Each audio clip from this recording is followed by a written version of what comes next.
I'm muted. There we go. Hello, everyone. I'm going to wipe your face real quick. There we go. That looks a little cleaner.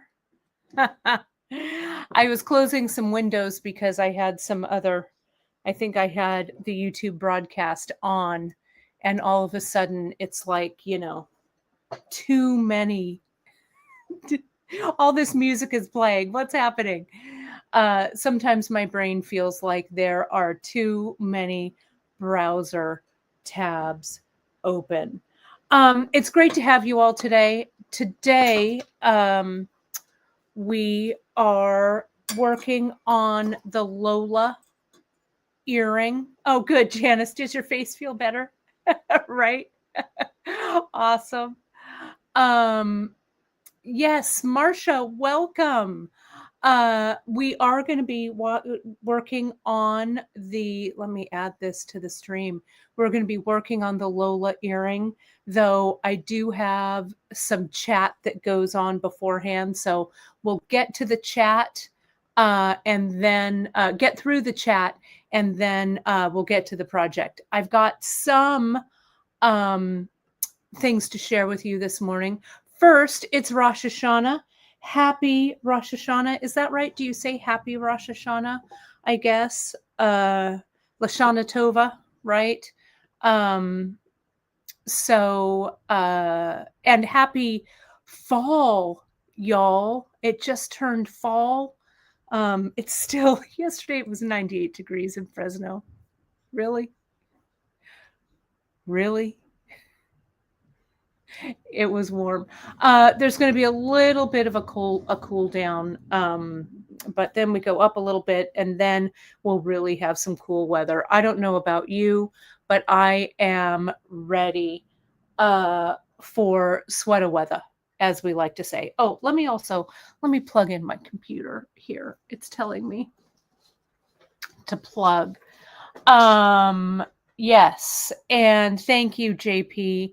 Yes, a happy Rosh Hashanah, happy fall, happy Creative Wednesday, happy a couple of days off to our Miranda, well-earned days off. Chris and I are holding down the fort here. We also have a new member of our filling team, Emily. We'll have to call her Emily 2 because she's not Emily 1. She's a new Emily 2. She's caught on already. She's doing a great job. So she's here just a few days a week. So she's going to help us get back to those quick shipping times that we know that you all know and love. Though we do our very, very, very best here. We are a small team, my friends, doing the best we can in these, shall we say, challenging business times. But we're doing our best, right? Thank you so much for the kind words on these earrings. These were made by Drea. Drea made these, and I had to buy a pair because I love them so much. We're going to be doing some brick stitch and stuff today, which is great. And these are, what I, based on our dancer earrings, the earrings that I made for my birthday. The second one is almost done, so I can't wear them quite yet, but almost there. You can find Drea's all of her earrings over on her Etsy site. You can also follow her on Insta. Let me see if I can find her. I think it's Dream Creations, maybe. Instagram. Let's see. Yep, here she is. Hold, please, and I will get. Nope, that's not it. Drea. Someone will find her. Will someone find her and pop her in the chat? JP, you're in Shopify Preview, FYI. So get out of Shopify Preview and open another page. that happens to me all the time. I'm in preview. Sometimes I put that in the newsletter and you're like, that link is wrong. So yeah, well, before the end of the broadcast, we'll find Dria's Insta link. I should have it just up here. Maybe I have it in the banners. Hang on one second. Yeah, I don't see it. Someone will find it for us. Oh no, here it is. I knew I had it. dreamcreations48.etsy.com. That's so it's Dream Creations 48, and I think you can also find her on Insta there as well. Drea makes a lot of these really great earrings and stuff, so they're fantastic. So thank you everybody for finding those. Mary Ellen, I love that you had brisket. Maybe Chris and I should make some brisket tonight, though we made ham last night for my parents. That's, our Tuesday night meal for the parents, but brisket sounds delicious. Why is it that we always want to talk beads and food, right? So a couple of things that are coming up this week. So let me tell you. Today is the Lola earring. We'll show you that based on a fantastic project by Danielle Wickes. I'll talk you through that a little bit. We also have tomorrow, I haven't done a kit in a long time, and I felt the need to create a little kit for you folks. So I'm not sure how many they're going to be. They're going to be extremely limited, but I've had kind of this idea. So I'm going to wrap it up today. They will be in tomorrow's newsletter. So check it out in the morning because I think these kits will go out. Oh, and thank you, Storm. The link on the Beadshop, for this live event. So that's on the homepage. Thank you for that. Sorry. That's what happens when I bite off a little more than I can chew in a day. So I will update that link right after the show. Thanks for that. I love it that you all are my proofreaders, So thank you. But this is the correct broadcast, wrong link on the homepage. So I will make sure that that's updated. So that's happening. Lola today. Tomorrow, I'm going to do a broadcast at 10:30. What I think I'll do, I'll drop the link in the morning in the newsletter for the kit, and then I'll do a short live starting at 10:30. It'll all be in the newsletter tomorrow, just to show you the kit and how it goes together.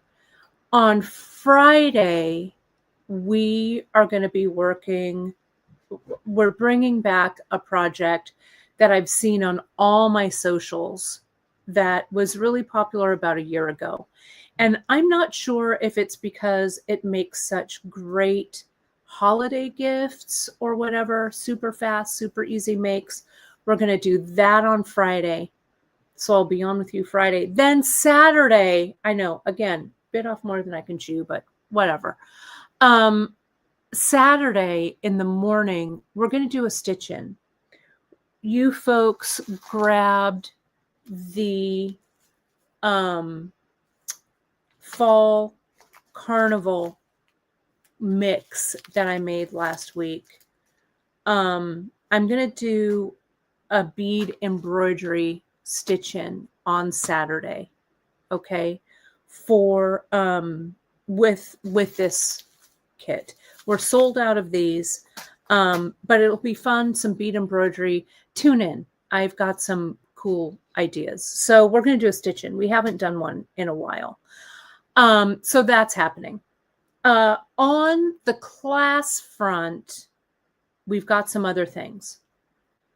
Emily and I and Janice are meeting this afternoon to talk about the Fresno Metals Retreat.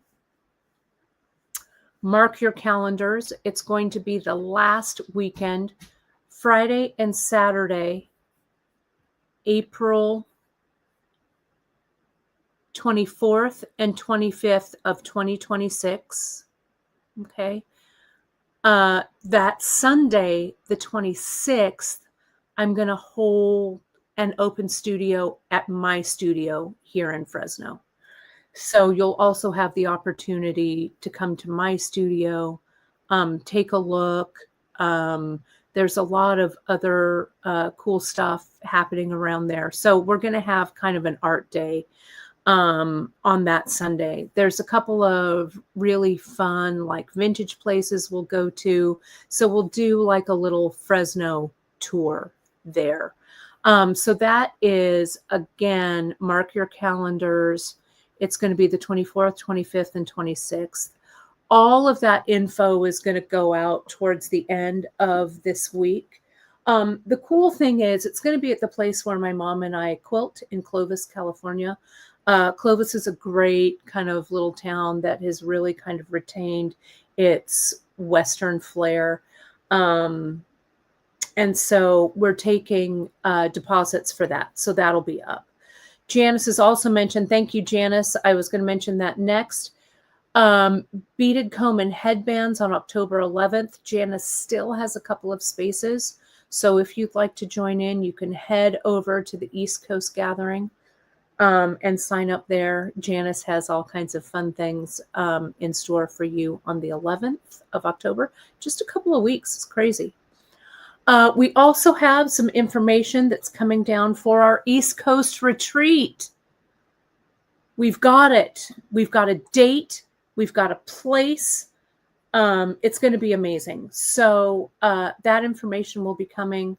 That is going to be in September. It's actually going to happen before the West Coast retreat, about a week before.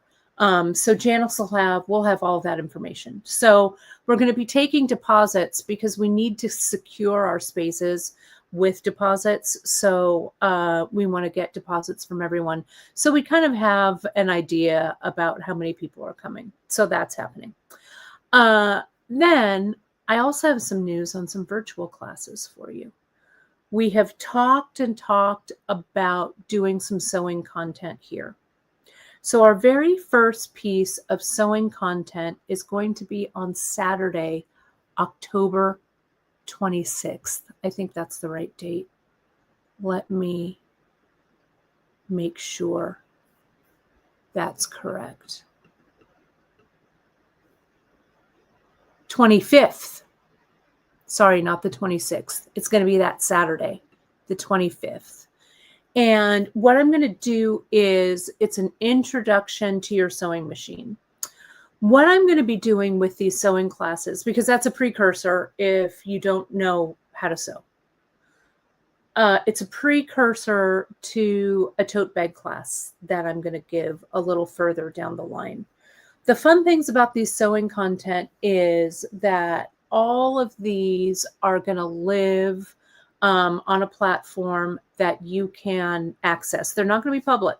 They're going to be paid classes. But I promise you they're going to be worth your while.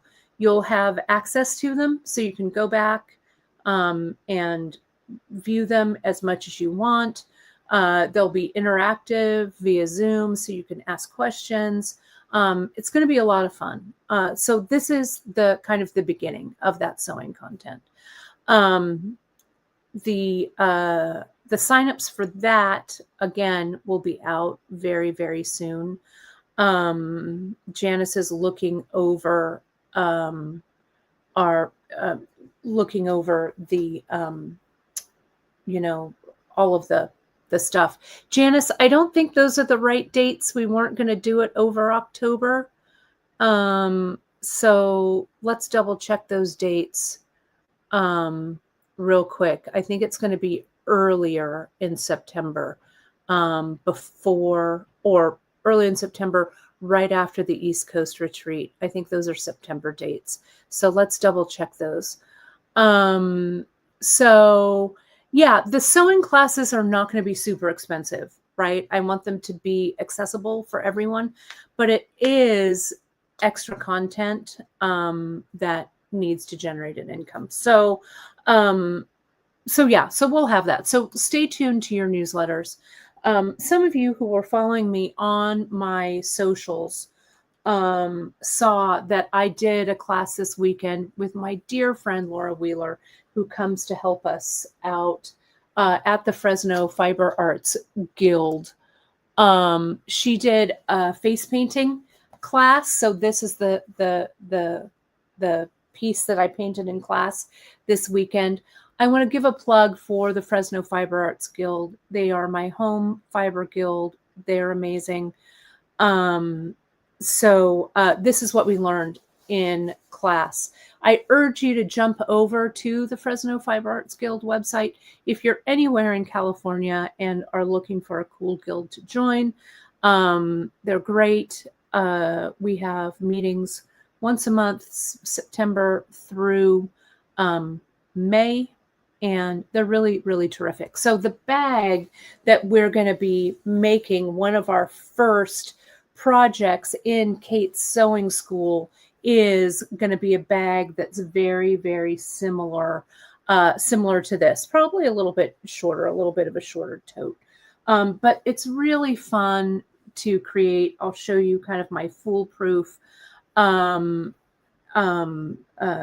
construction for a really fun, nice handled tote bags. Those are the correct dates, JP. That's right.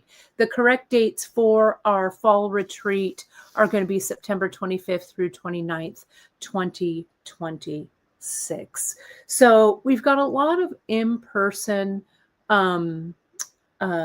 experiences coming, as well as some really great online sewing content. After we do this, I may do my France shirt. Whoops, there's a pin in here. The France shirt that I did in France. It's a really great intro class. So we'll work all of that out. But the first thing is going to be care and feeding of your sewing machine and sewing some very first stitches. Okay, so I promise you, those of you who want to learn how to sew, I will channel the experience of my ancestors, my gran, what she taught to my mom and I. So you'll really learn a lot of cool stuff. But yeah, Laura Wheeler, you can follow Laura. I think she has an Instagram. I don't know that she's really very active on Insta, but she's really an amazing, gifted teacher. And we are so lucky to call her a friend of Beadshop. It was really a fun class. And she taught me, I mean, I've done dolls. We've done like doll faces and stuff on there. So yeah, it was really fun. And this bag is also a really fun one to make. It's my tried and true carpet bag pattern. Janice, the sewing machine that I love, it's that Singer Heavy Duty. It's on my sewing page. So it's there under our Amazon affiliate. So you'll see it there. Some of my other favorite sewing things are there as well on that page. So it's there. It's that same one, JP, that you have. It's the same one that my mom uses. It's that Singer Heavy Duty that I love. So, and my mom is saying, yep, she sewed. My mom sewed 11 tote bags in the past 2 weeks for the church boutique. I hope when I do some of that sewing content to have my mom over here to add some pearls of wisdom as she shouts from across the room. It'll be fun. So it'll be fun. It's not going to be your run-of-the-mill sewing school, my friends, but it will be sewing the Kate Richburg way. But I promise it's going to be a lot of fun. Okay, so that's everything I have to share with you. I feel kind of naked. I'm not even wearing like a pin or anything here today, but I am wearing big earrings. So I'm wearing my Get Things Done dress, right? So that's what's going on today. Okay, let's take a look at Danielle's project and get to making all of after all of that. And I'm so excited. I'm so gratified. I'm really excited to sew with you folks. It's going to be really fun. I feel like I'm going to be channeling my gran and all of the women that have taught me over the years. My 7th grade sewing teacher, Ms. Mock, Kathy Mock was her name. She was my 7th grade sewing teacher. Yeah, so it was good. It was good. Even if it teaches you just to make, do, and mend, right? And I'll teach you my tried and true way of hemming jeans, all that stuff. I mean, why not, right? We got to share it for sure. All right, let me add this to the stage right here. And let's take a look. So this is the project. It's from Danielle Wickes. She has posted it on her website. Let me get this going here. Let me make sure. Let me zoom out a bit. This was her fan earring tutorial that she shared with us. You can find Danielle on Instagram over at Danielle Wickes Jewelry. So many of you know Danielle, love Danielle as much as we do. She is so, so generous with her knowledge and her tutorials. She really lifts all of us small business beading companies up. We're very, very fortunate for her.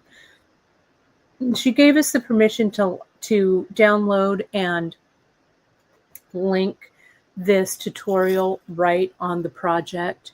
So I made this a while back. It was the Frida earring. And the Frida earring that I did it before we carried like size 15s. I did it with 11s.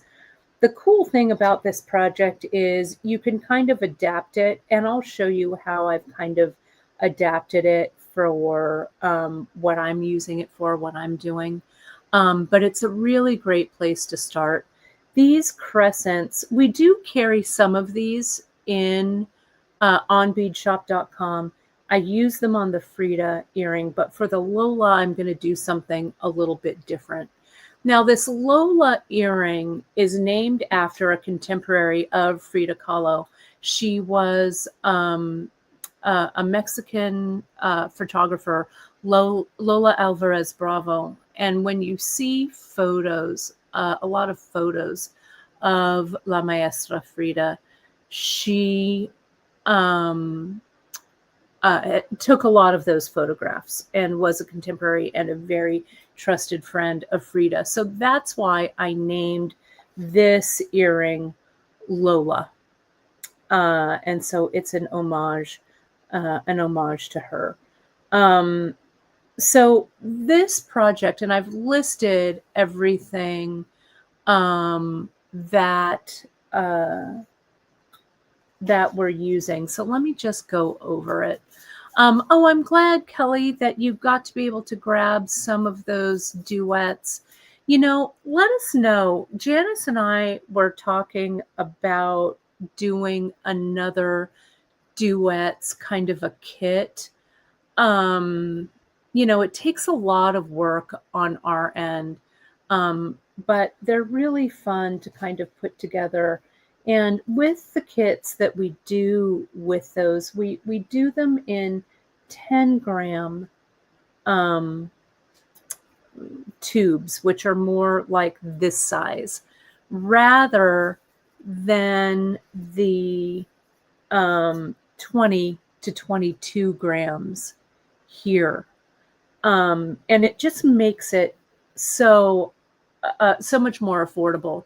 I mean, let's not beat around the bush, my friends. Beads, especially Miyuki, have gone up in price. They just have. And Janice and I are, you know, trying to do our best to, number one, keep prices competitive, while two, being able to stay in business, frankly, right? So we know that things have risen. So when we do these little collections, instead of having the long tubes, it's kind of nice to have those short tubes. Janice and I were talking about kind of our next pre-sale collections. So you'll see those coming down the pike soon as well. You know, we only have 24 hours a day, but we'll get to it. Let us know, write in if you have some colors that are your favorites and duets, or, you know, we've done collections on that ADOT, that Malaga. We did a collection on triangles.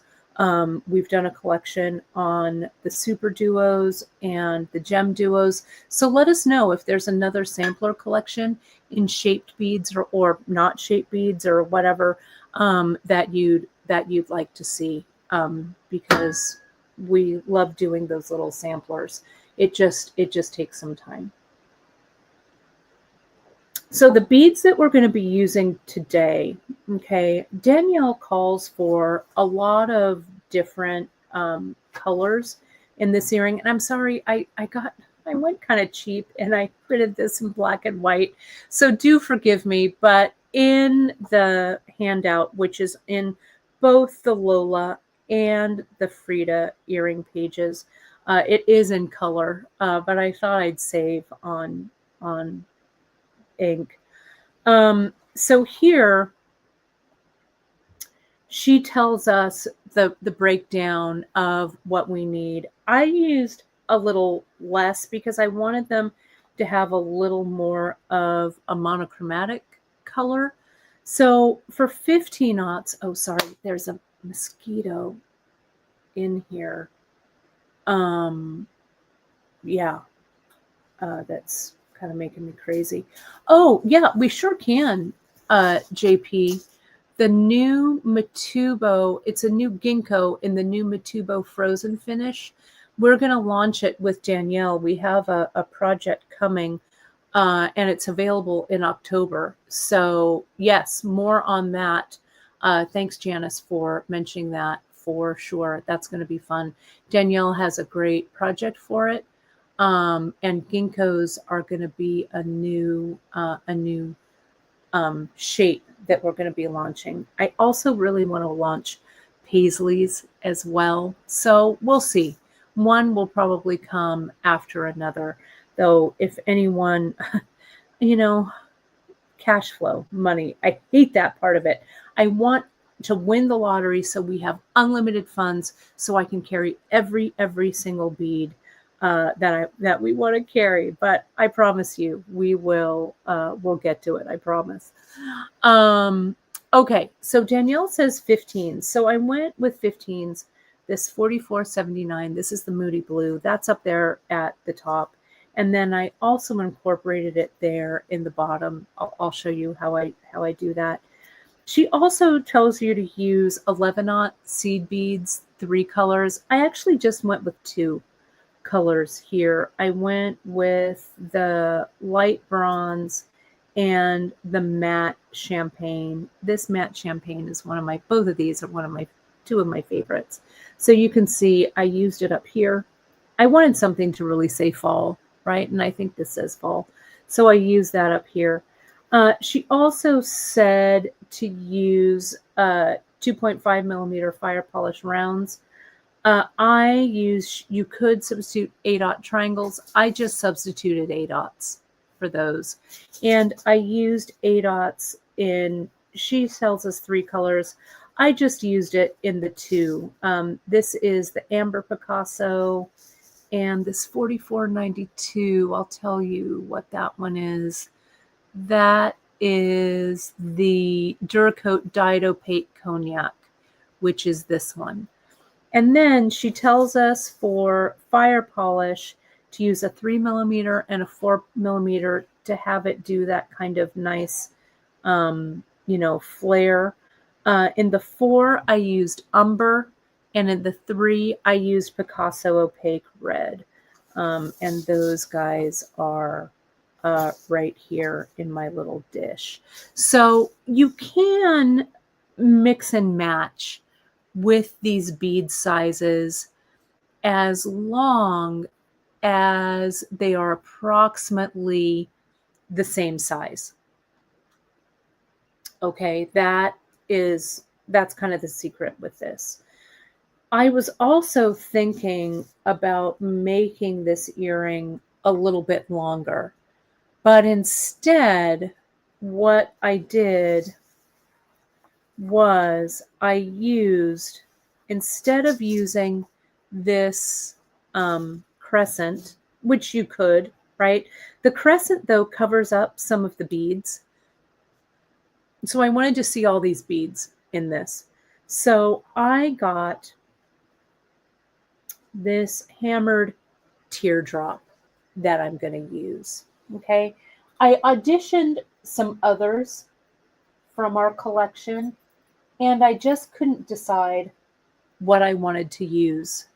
Right? Oh yeah, Sarah, let me get closer to it. Let me take it off of this background. Hang on. Let me zoom in a little bit here. There. Hopefully that's a little, let me go all the way back and then all the way in. Hopefully that's pretty clear. Okay. So you could use, this is that hammered drop. I also thought about turning it upside down and using it this way, covering some of that, right? You could put it on the hoop, which I love, and you could extend this out maybe a little bit more, right? We could also, like I have this hoop from my other earring, you could use a smaller hoop, make the beaded hoop, and then connect it, right? You could do brick stitch around this like I'm doing around this one. We also have, these are tiara cast ones, the hammered hoop that has the loop in the middle and you could add a drop. So in case you didn't notice, our hoops and connectors this week are item of the week. It's on the homepage. Let me see if I can just kind of get a screenshot of it.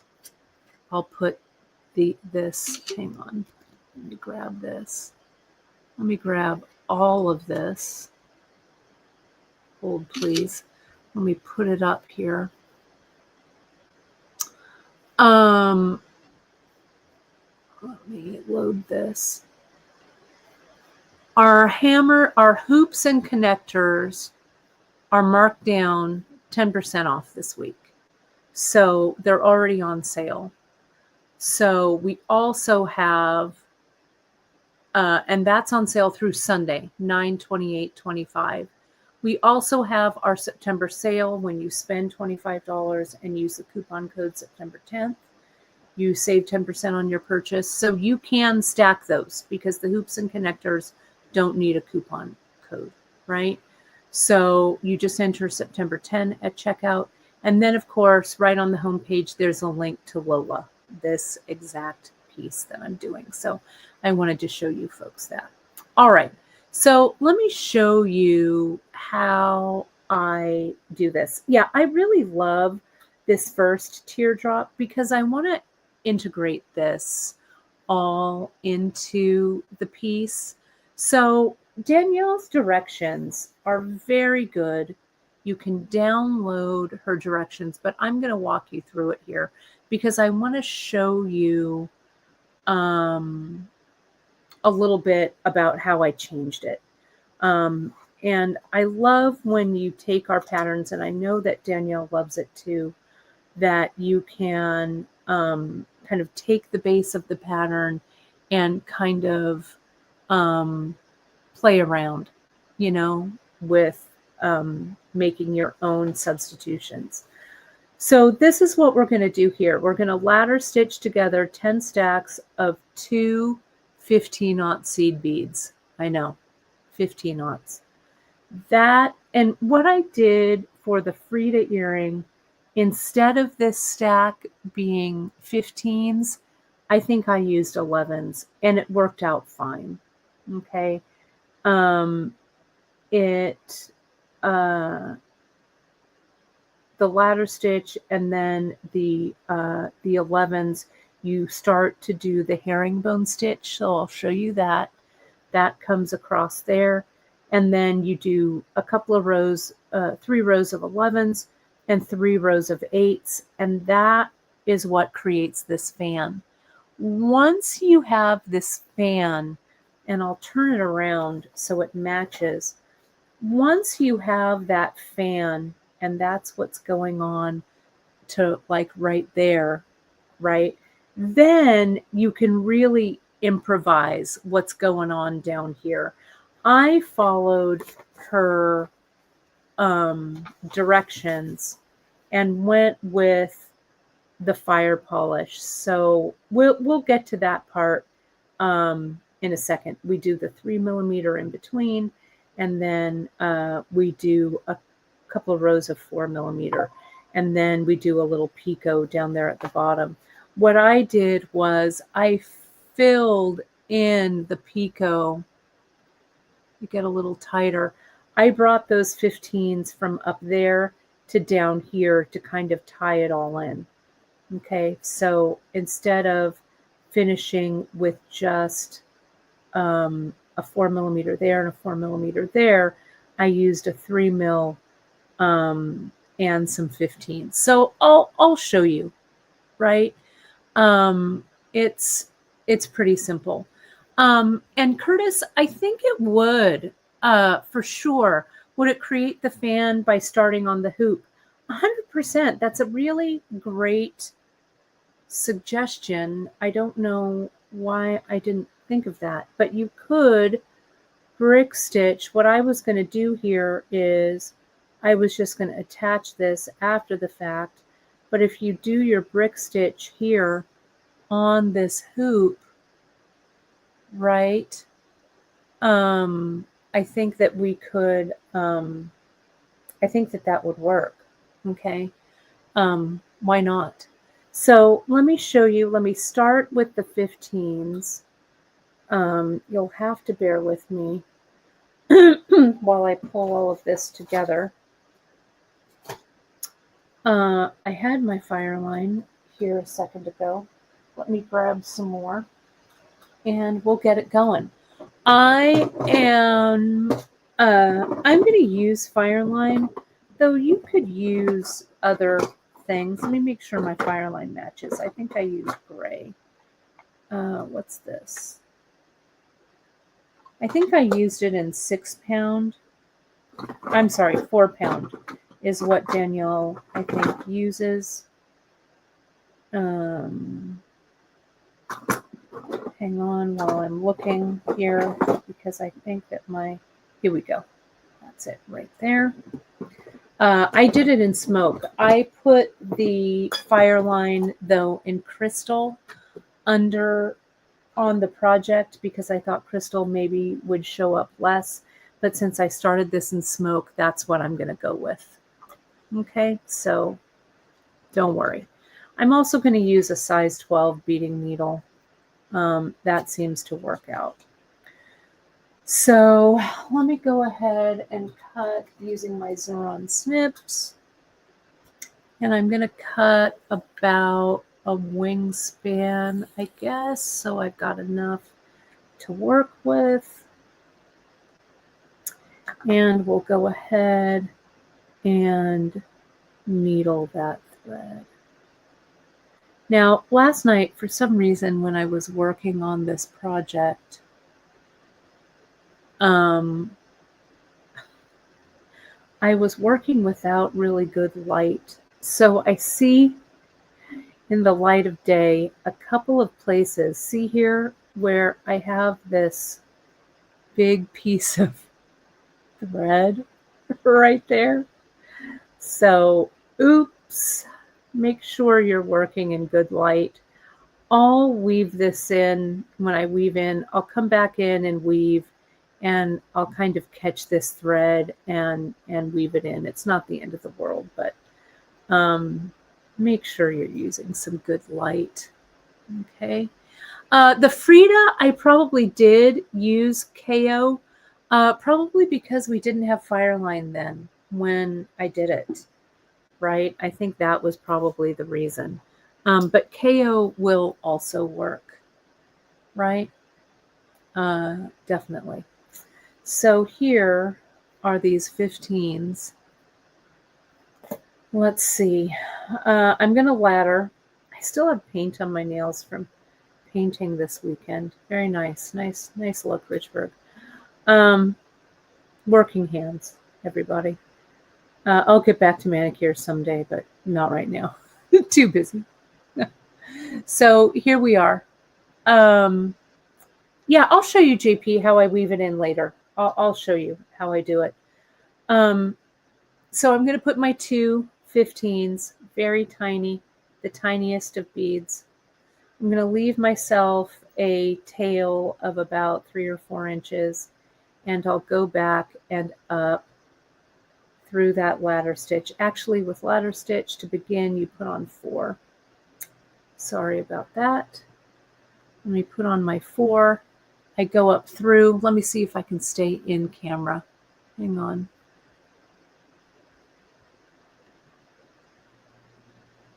Okay, right there.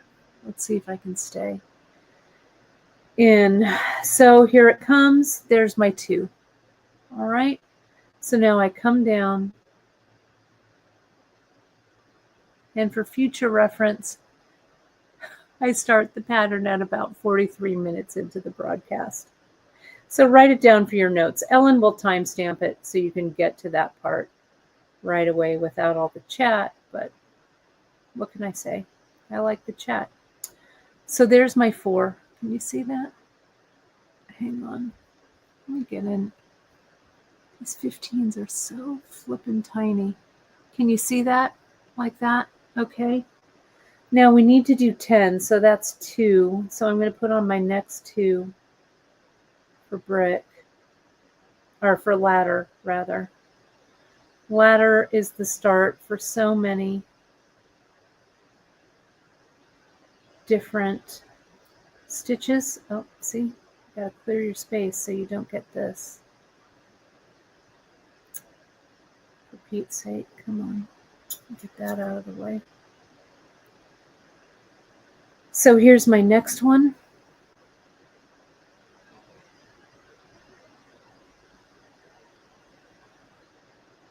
And I know the ideas do start to flow. So that's what these live broadcasts are all about, you know?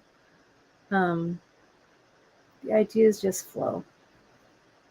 So here we go. Kind of tighten that up. So there's my 3. It looks a little not that perfect, but it'll even out as you start to stitch. Let me tighten that up. Okay. So here we go.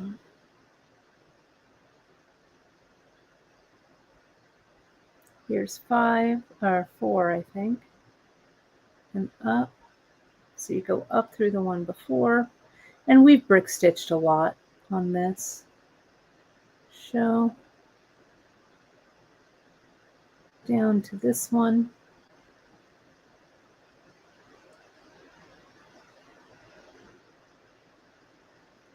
Okay, 1, 2, 3, 4, and then we'll do 5. Wendy, that's really nice of you to say. Thank you for that. Yeah, I am. I'm going to scoot out a little bit.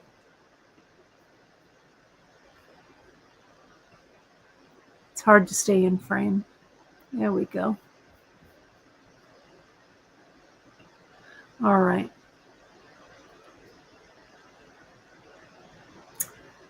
So there we go. I'll try and keep an eye on the camera and what I'm stitching all at the same time. So what do I have here? 2, 4, 5, halfway there. Pick up 2. Oh, these beads are tiny. Up through the one before it. Oh, for crying out loud. Let me really clear this space.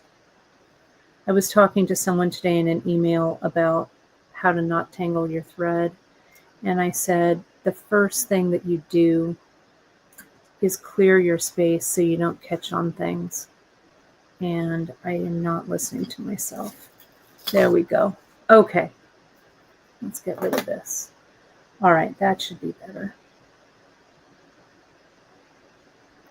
So this comes down, right? I've gone through, and now I come up through this stitch.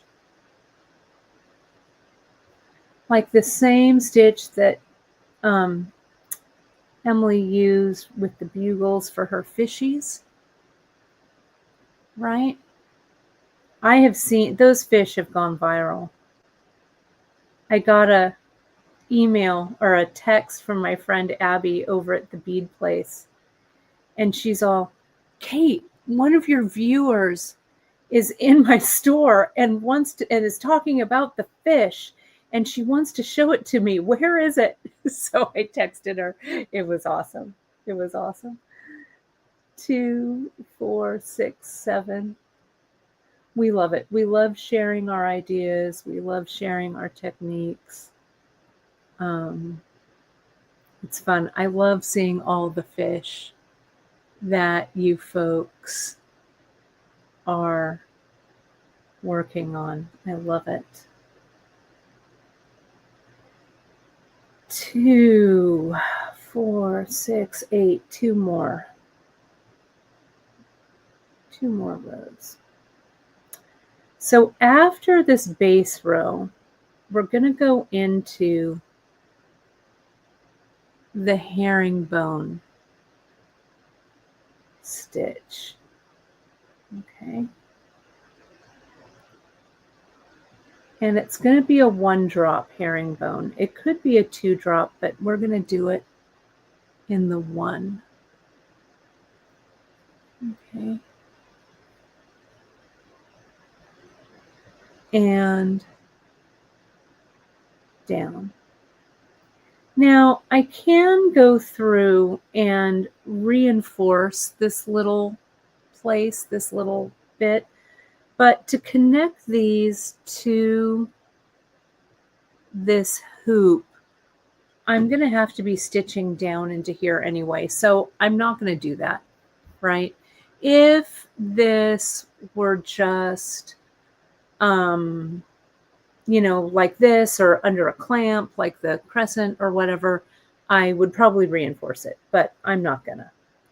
So, because again, I need room, especially in these 15s because they're small. I need room in there to work. Let me dump these out and let's get some of the 11-aughts. So the 11-aughts, I started the row with the champagne, right? So the champagne is this one, this lighter one. So we did 1 row of the champagne and the herringbone, and then I come back and I'll do the light, and then I'll repeat that again. Okay. So let's put on 2 herringbone, 2 beads for the herringbone. Okay, and I flip this around because I like starting down close to me. I'm going to go down that first bead, that first 15, or I'm sorry, the first one in the row of 2, but the second one in. Can you see that? Let me go a little tighter. Let me try and stay in frame. So many things. I better have another drink of coffee. I know, I have to make some of this fish. I was going to try and make them a little bigger in 8-aught, but we'll see, you know, in all my spare time. But I love them so much. So here's that first herringbone. And see, what makes it herringbone is that they're kind of sitting like this, right? Like this. They kind of skew up a little bit. So I'm going to go down. I've gone down that second one. Now I'm going to come up.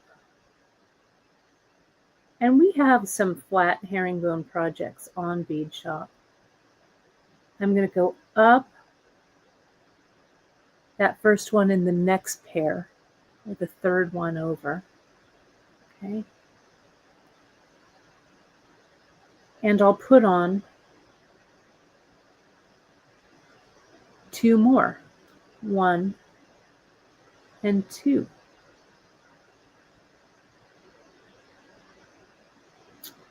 And go down the first bead in the row,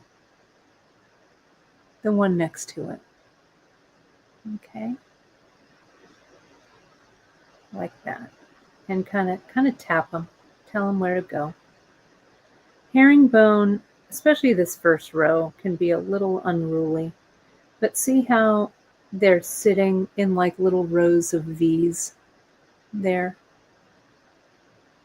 So have I gone up? Nope, I need to go up this one. The second row will be easier because going up these 15-aughts makes me want to run into traffic. But we got it. Okay. I mean, not really, but you know what I mean, figuratively. 2 10s. Go down the second one.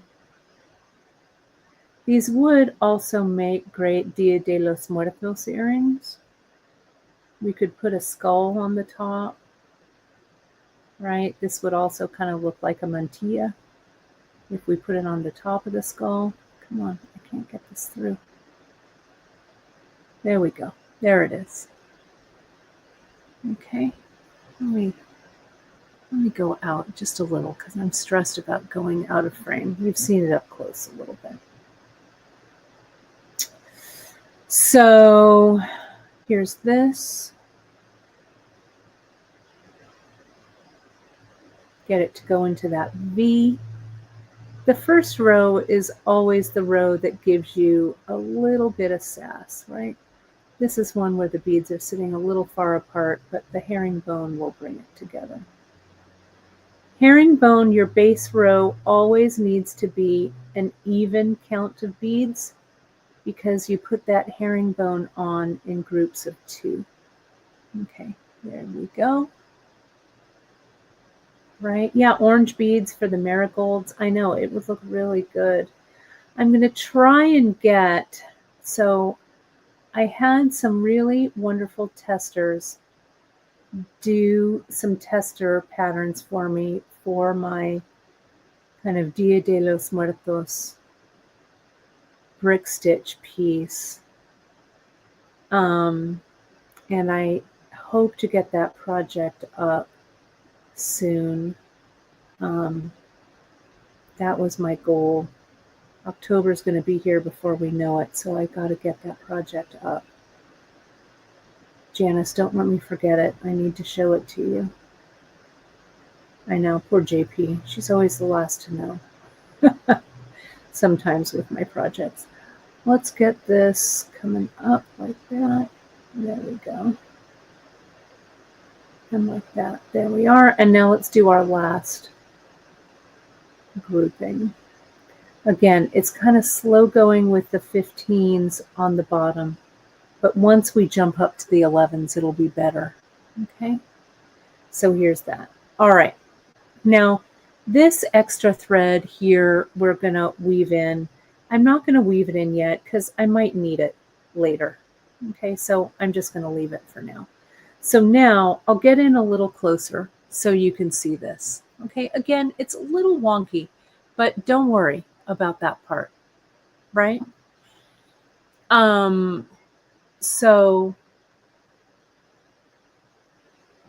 now what we need to do is we need to turn the corner because our thread needs to come out of this first one right here. So where I'm going to stitch to turn the corner is I'm going to come back through this 15 that's next to it, and I'm just going to pop across to that 11-aught and put my thread in the starting spot.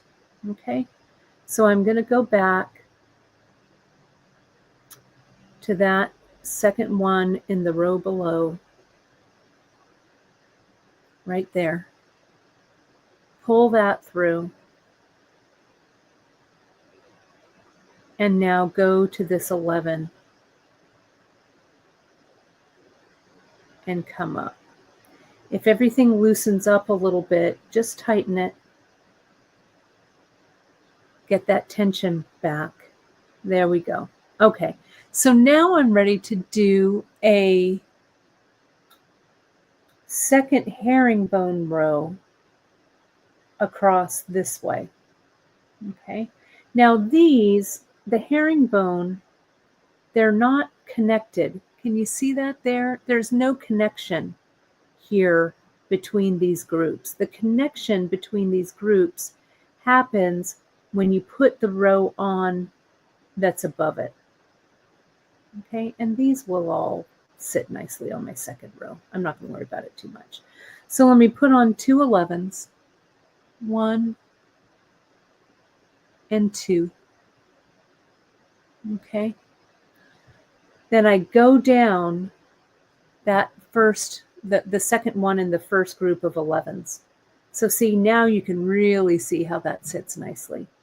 Now I just pop over, come up to the next 11, 2 11s on, down through the second 11 in that grouping.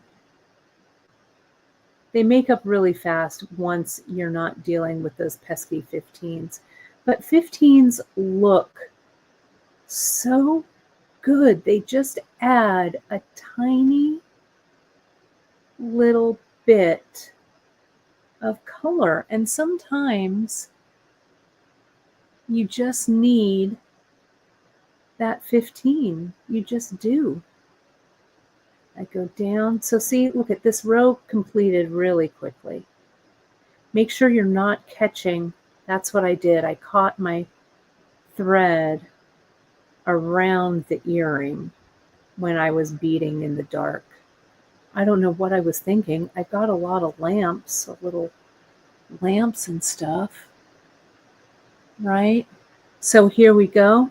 Now to turn around, I'm going to go down to the 11-aught below it and up. Make sure that you're going through the 11-aught the correct way through the herringbone. You want to go through the bottom. Sorry, I'm going to have to cover it with my fingers, then I'll show you. You want to go through the bottom and then out to the top. You don't want to go back down that way. Don't you love it how we still have Emily like on the bat phone, Janice? That even though we can still,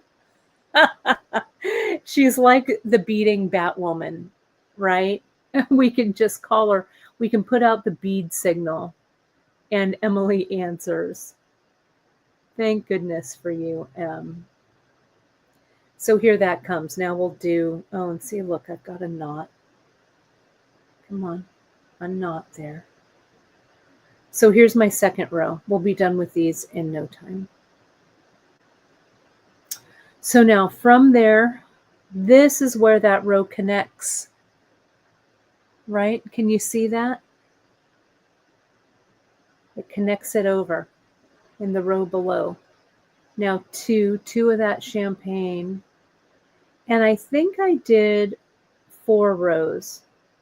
I'm not sure how many Danielle tells you to do because I started to go rogue pretty quickly. But you can go rogue anywhere. I love that, Cindy Lynch. The big fire polish signal in the sky. It's really true.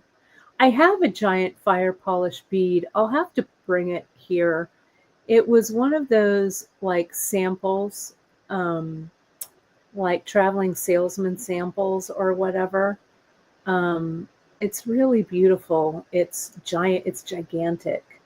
I'll have to get it and put it in my trinkets here. It's in my living room actually right now. But I love it so, so much. But that we can just take a picture of it. I'll put it out there and you folks can like email it to us when you have a question, right? Throw up the big fire polish, right? Yeah, Stem Hilly, that's exactly what I did, my friend. I was, I'll be honest, sometimes I watch some really trashy TV. Like, I don't know, it's bad. I'll watch like a YouTube gossip show or something. It's really terrible, terrible for me. But I watch just to unwind. I'll work on my project. I'll throw on like a half hour of, or like travel shows. Yesterday, I watched this guy who bought a ghost town in California. The ghost town is called Cerro Gordo, and he's been renovating it for 5 years. It's been so interesting to watch it. So I watched him. I almost named these earrings Cerro Gordo because that's why I was watching it. Cerro Gordo. Um, uh, but yeah, it got darker and darker, and then all of a sudden I'm like, I can't see a thing. So I've done 4 rows of these. So let me do this. Oh, do you watch it too, Michelle? I love him. I really love him. He goes on all of these adventures and stuff. I really love watching him. It's in the high desert of California, kind of near Lone Pine, which my mom and I both have a real affinity for the California, both the high and the low deserts. Love, love, love. There is on our Amazon affiliate, Karen K, there are some um, lamp recommendations that we have on there. I have like a neck light that I use. I brought it to the bead retreat with me, and I can't find it since the bead retreat. I know it's somewhere that I haven't unpacked. So that is also probably why I was beading in the dark. So see how I'm coming along. Now, this would make just a great bracelet or pendant or something all the way across, especially if you just started the herringbone without this 11-aught to make it swing out. Herringbone stitch is a great stitch for a band of any kind. See, you could just do it with 4 across like that, or this has 2, 4, 5 across like that. It's really a simple, satisfying, and fast stitch. So now let me, and if you search Cerro Gordo, it's Cerro Gordo on YouTube, or Ghost Town, Cerro Gordo, Ghost Town, or Mining Town, you'll find it. He's great. It's really interesting. So here we are. Here's that row. That row's complete. Let me turn it around, turn my, do my turn. And now we're going to move into the 8-aughts, and that's going to make this fan out even more. These earrings are great, great, great for, see, this is where I went bad. Look, it's going around right here. That's where I went bad on that other one. I'll show you how to fix it. But there we go. I caught it in time, right? Okay. Oh, thanks, JP. There it is.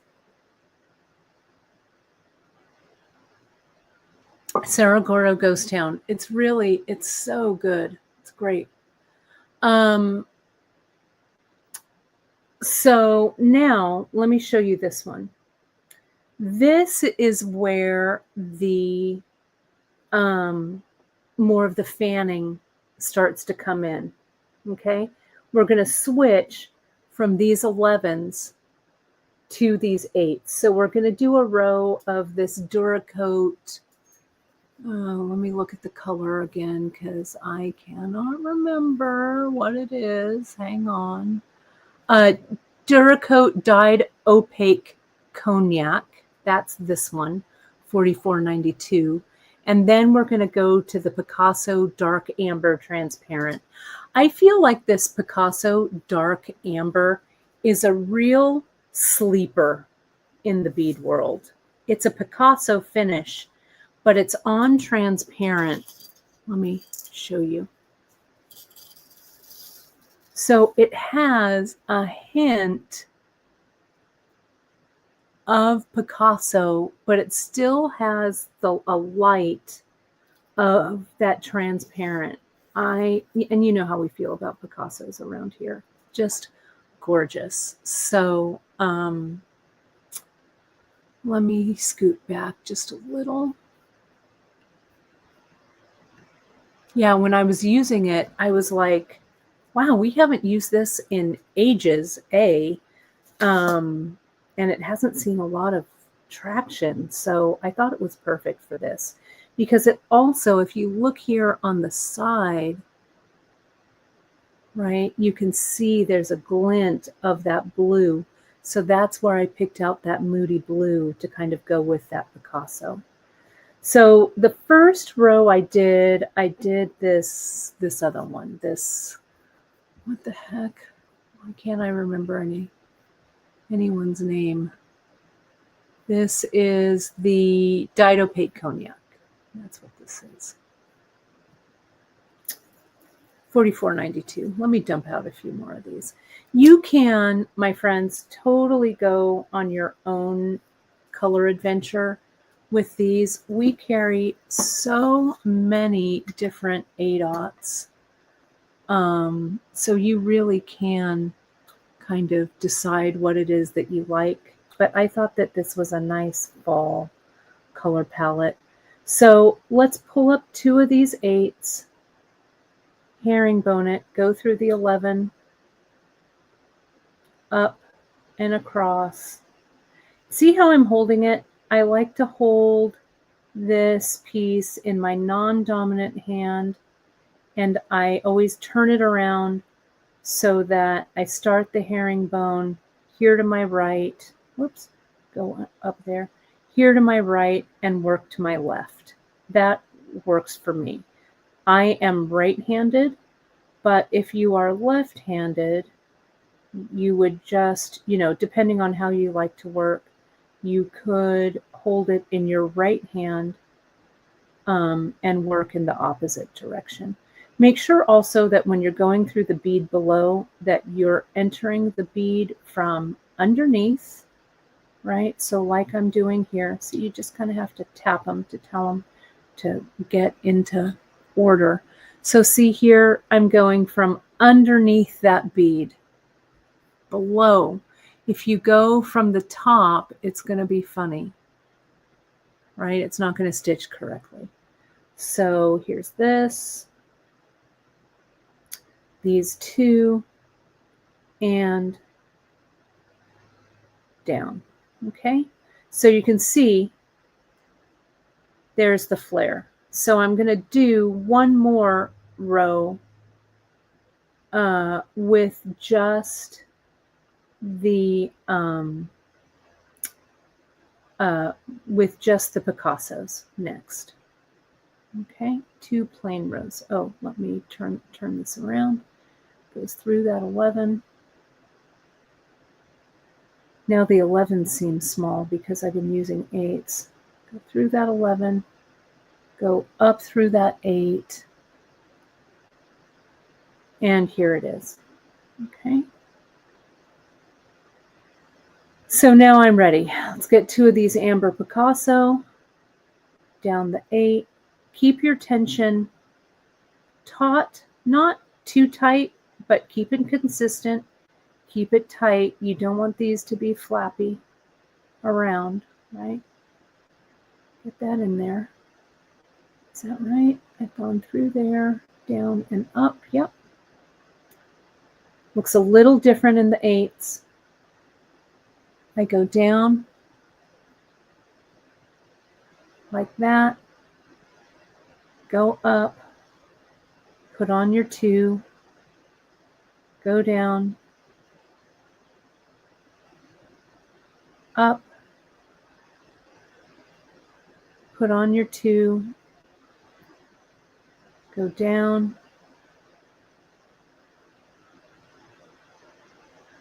up, and put on your 2. Okay, now we get something a little special. Let's take a look at the earring, okay? Let's do this. Sorry, I'm having trouble getting that through. This goes here. We need to get it back to its starting position, go to the one next to it in the row below, and then up through that first bead in the row. Okay, so here we go. So what we have now is 2 rows of 15s, 4 rows of 11s, 2 rows of 8s. Okay. So what we're going to do next is right here with Danielle's photo, we're going to do this row, putting in, let me zoom out a little bit. We move to herringboning with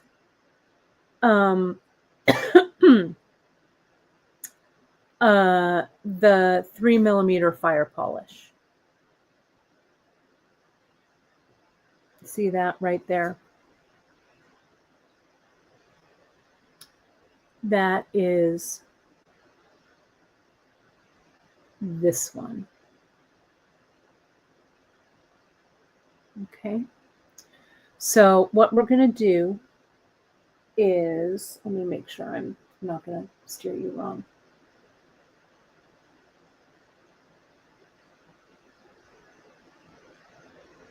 With the 3mm. Okay. And then that 3mm, I want to see where that goes. So what I did was, in between those 3mm, I came in, I just did 1 row of the 3mm fire polish right here. Okay. What Danielle has you do, and you can do this, you can do 2 rows of the 3mm, and then on that second row, we added the 4mm. Okay. But what I did was I omitted this row. I don't know why I did it. I just did. I went back to, I did this portion right here with the 3mm and then the 4mm inside. You could do 2 rows of the 3mm or just 1 row like I did here.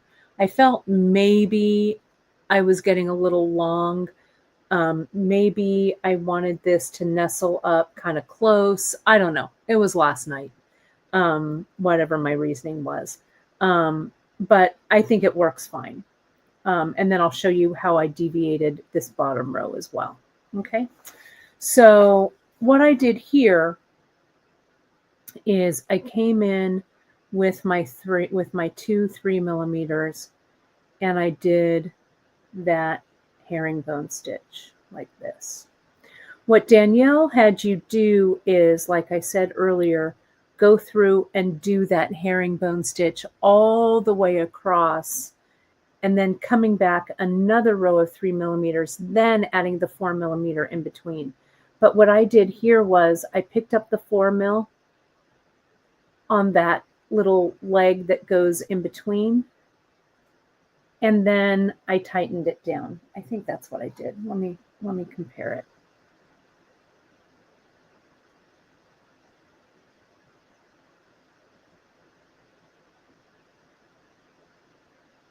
Oh, nope. Lied. Sorry.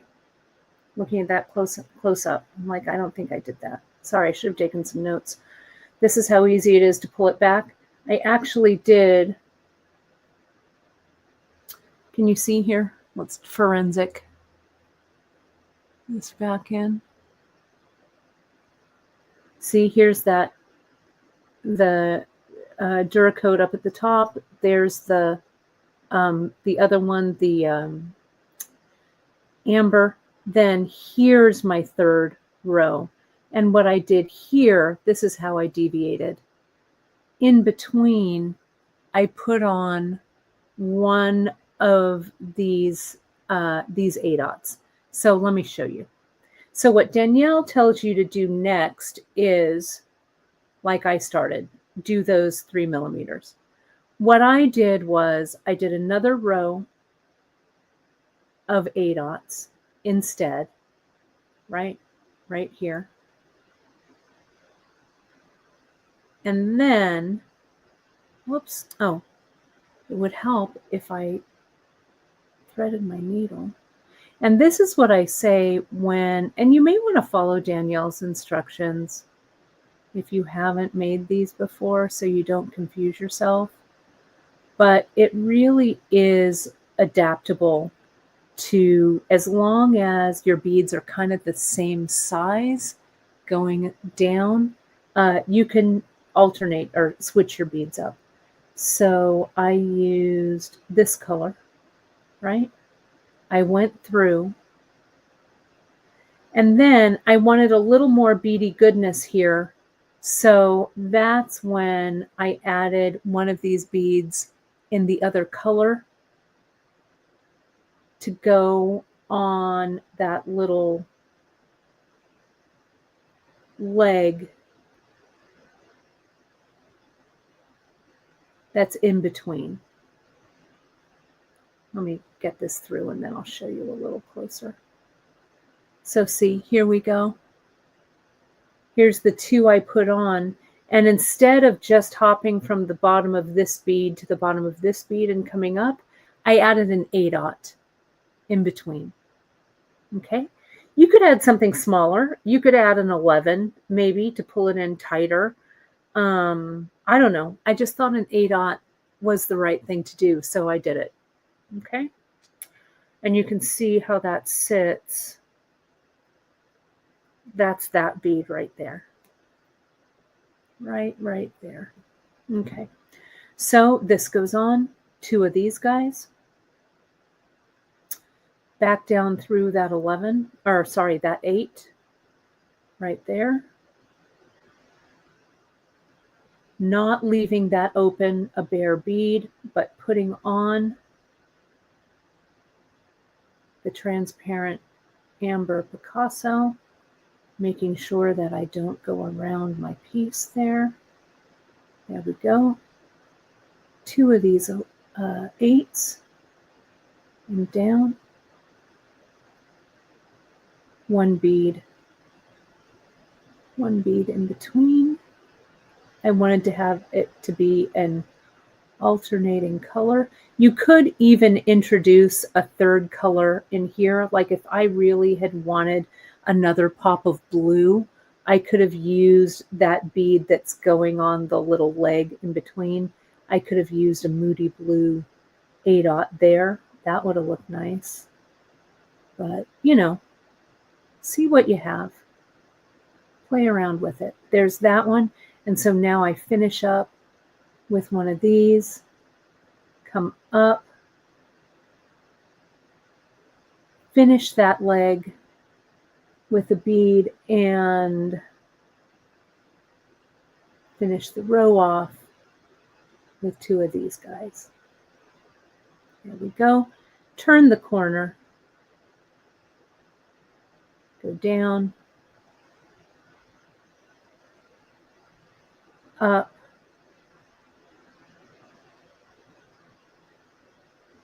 across. I can't do it in one pass. Up through here. Sorry if I'm covering. I need to see where that's going, and up through there. Okay. Now I'm going to put on the 3 millimeter row with the 4 millimeter in between. Make sure everybody's sitting right, that nothing is twisted. That looks a little suspect. There we go. Okay. So here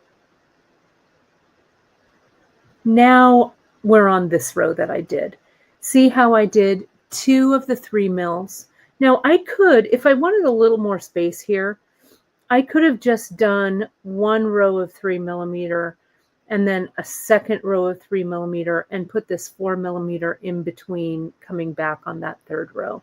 But I didn't. I wanted these to be kind of tight, right? So, so let me show you. Someone just texted me. Let me see.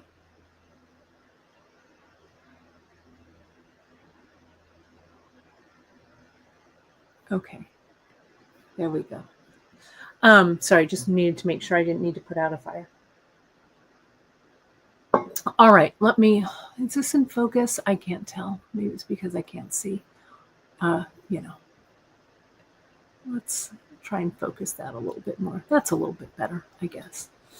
I know, JP, I love this earring so much. I feel like it really has, I think it's just perfect for fall. And I feel like it's festive. It's happy making, which I also love.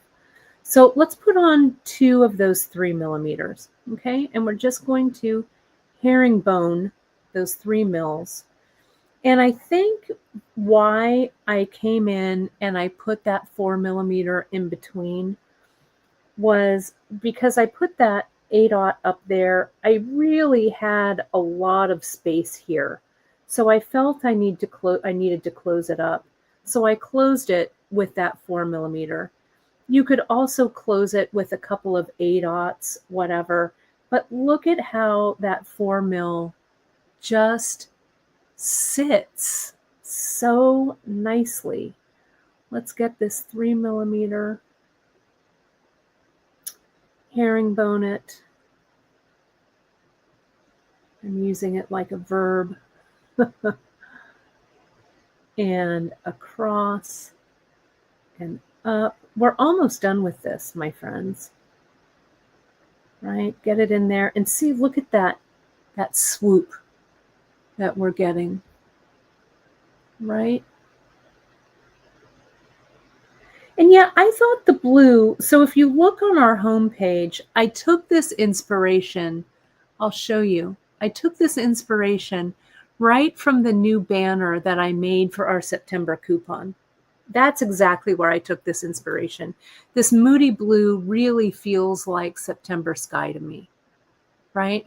That's where I took it from. I'm like, oh, look at that. Those September colors make me so happy. I'm pretending it's fall, even though it got up to 98 degrees yesterday. But today is cooler. Fall is coming, my friends. Fall is coming. I don't know if you saw it's that Saturday Night Live skit. I think it's with Maya Rudolph, and I can't remember who the other person is, but it's their sweater weather skit. Oh God, it's so funny. It came up in my algorithms, so it made me think sweater weather. Come on, herringbone for me, please. Sometimes you have to tell it who's boss. Did I miss stitch? Oh, that's why. Maybe. Nope, that's right. It just doesn't want to sit right. I'm going to tell it though. There it goes. That's the right one.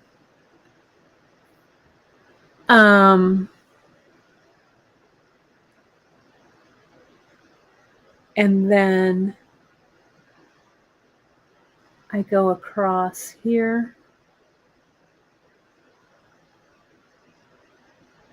and come up. And then I go here and here. So that's that row. We're almost done. I think there's just one more row for me to do. Let me double check. So what Danielle does on her last row, and again, I love the way that these kind of, flute. Let me get my needle back to the starting position, and then I'll show you. Come on, don't tangle on me now, please. That goes there. And that comes right up. That 3 millimeter. And if you put in a row and you don't like it, just like I did when I started that mistake row that I was doing, it's really easy to just take it out and restart it. Come on, got a little bit of a twist here. Undo it. There we go. Okay. So all right, there's the tension. Yes, with Amy Poehler. Yes, that's what it was. Amy Poehler. It was Maya Rudolph and Amy Poehler. And I can't believe I forgot that. And they do Sweater Weather. And it was the funniest thing I've ever seen. Or one of them anyway. So now let me go ahead and see if I can make those nice and sharp. So here's the last row, what I do. I think this is the last row. No, it's not the last row. I do a row of 8/0. I really should have taken notes. 8/0, then this, then I do the picot, I think. Yeah, I think that's what I did. Maybe not. Okay, this is what I think I did. I'll show you. And this is way deviating from what Danielle showed you, but I'll show you. See how Danielle, when she finished hers up, because I wanted to be extra, she came down, there's that one with the 4. She just came down and she finished it off with an 8/0, a picot, an 8/0, then back up and across and down and so on. Okay? What I did was I wanted to add that blue. So I came down 8/0, picot with the 11, the light bronze, the champagne, the light bronze, back up through the 8/0. Then on that long leg that's across, 2 15s, a 3 mil, and 2 more 15s. Okay? Because I had a lot. Can you see here? I have a lot of space in between. So I thought I could really fill it up. Okay? So that was my improv. So let me get in a little tighter. Oh my gosh, the chat is lively today. I love it. So I did the 8 mil, 2 of the 8 mil, 2, or 1 of the light bronze, 1 of the 11/0 in the champagne, 1 light bronze.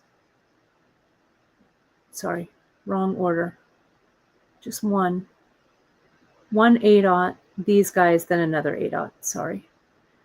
You could also, I thought about this,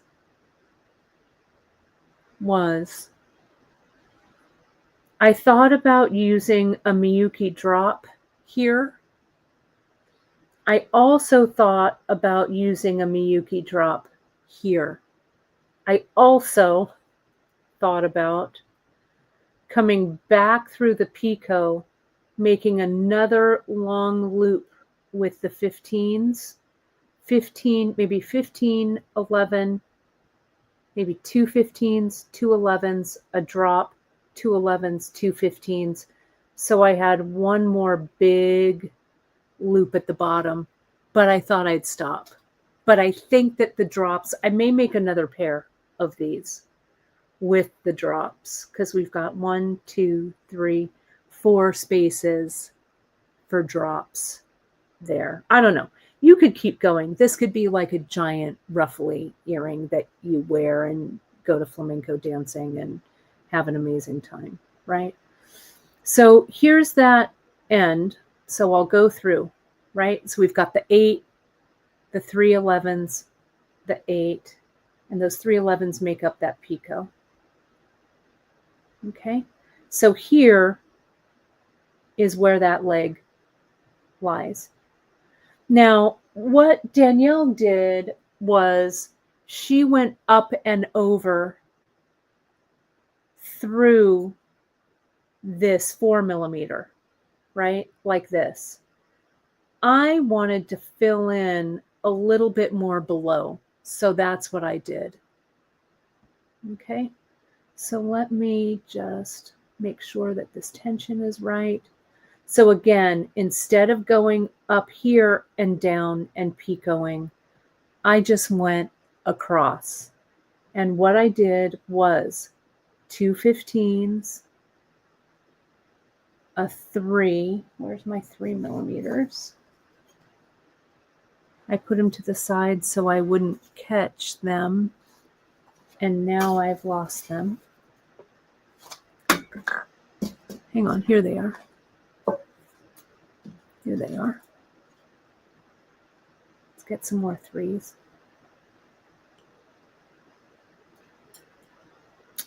So 2 15s, a 3, 2 15s. Again, this could be a drop. This could be anything, as long as the size fits. Now I'm coming across. I'm going down that 3.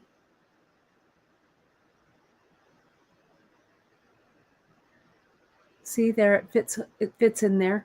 Now I'll put in that picot. The 8, the 3 11s, 1, 2, 3, that 8, and up. Okay. Now the repeat 2 15s. This could also be 1 11, but the 15s, I had that color and I wanted to bring it back down from the top to the bottom and stitch it in. Okay, just have 2 more to go. The picot, which is one of these 8s, one of these, one of these, one of these, one of these, and go up.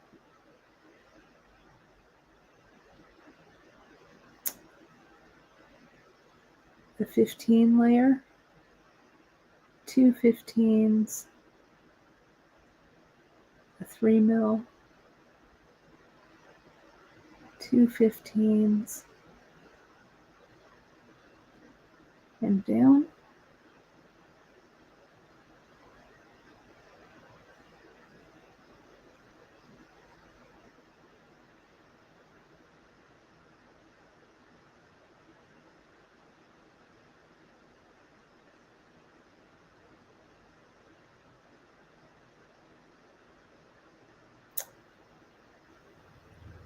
Hang on a second, everybody.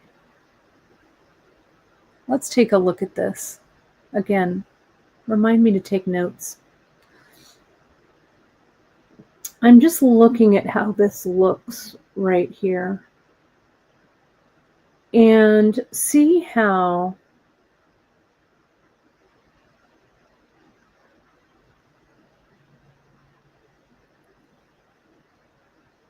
something is off here. See how these are longer and these are shorter? Something's off.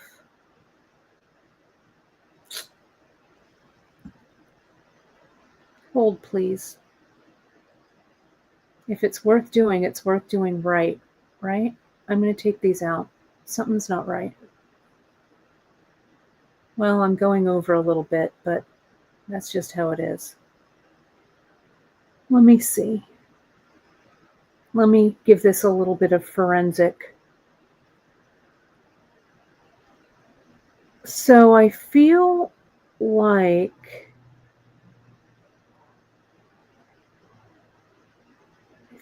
that's not in the right spot.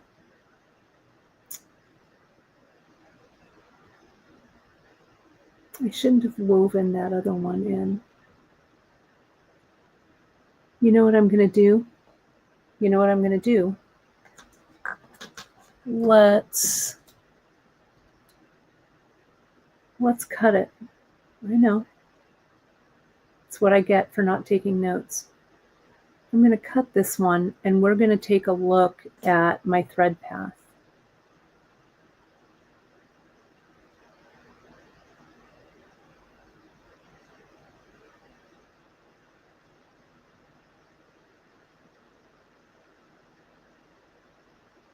There we go.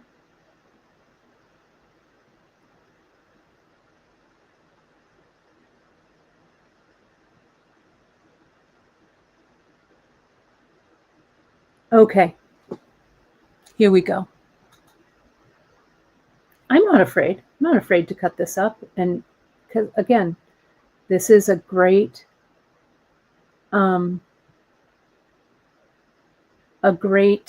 tip on taking notes, right? Next week on Bead Project Autopsy. Yeah, right? So see here how this is coming down?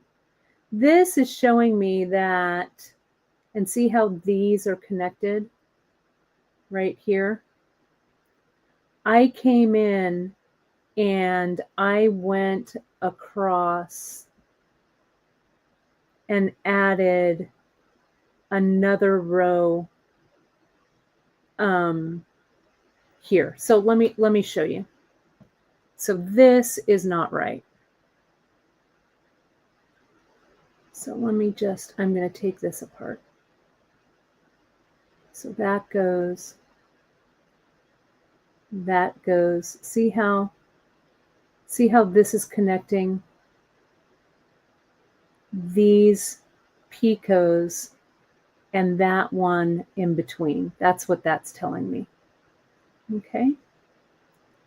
What this is telling me here, as I take these apart, maybe from this side, is here's my this row, my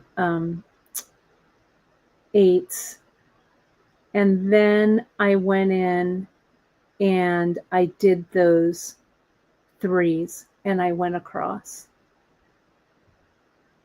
Okay. So, because then see how when I pull this, these 8s and those 4s are connected. Okay. So I need to get back to this. Okay. So let's just do it. I mean, who cares, right? Let's get it back. Again, if we're going to do it, you guys, we're going to do it right. Remind me to take notes. Or not, whatever. All right. So here we are.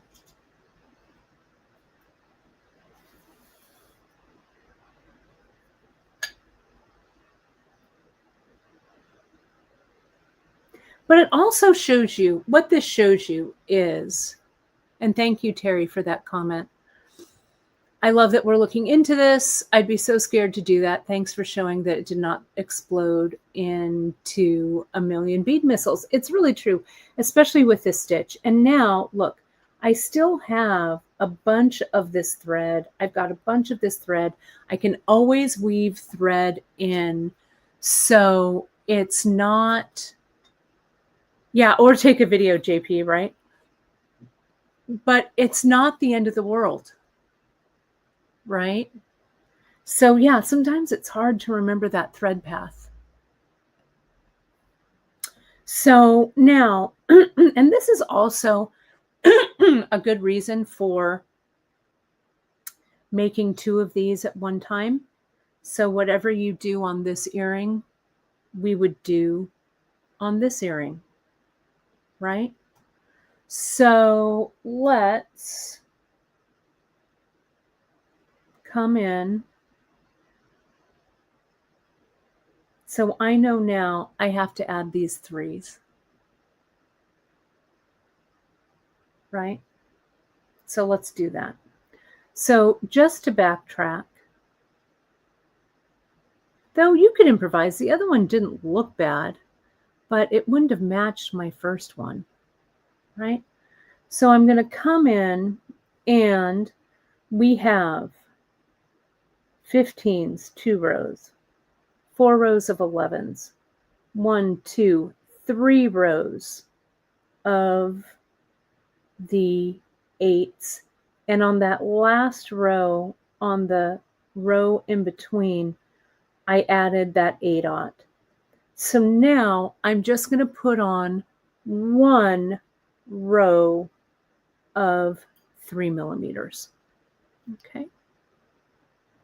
And you can stop this earring at any time too, right? It all looks pretty good at any length, right? So let me go ahead, get my 3 mils. We'll stitch those in kind of fast. 1, nothing in between. That's where I went wrong, right? I was stitching that 4 millimeter in between there. That was a no-go. Whoops, go across.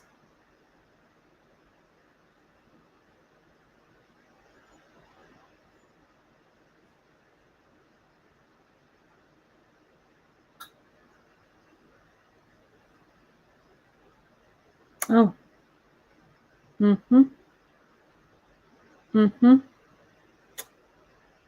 Another mistake. I'm not going to switch it out though on this one. I'll show you. And I know I made that mistake. See how in between those two, I put in that 8/0? That 8/0 should have gone in between these two, because see how when I bring this thread across, it leaves me a big old piece of thread there. So I'm just going to stitch up through that 8/0.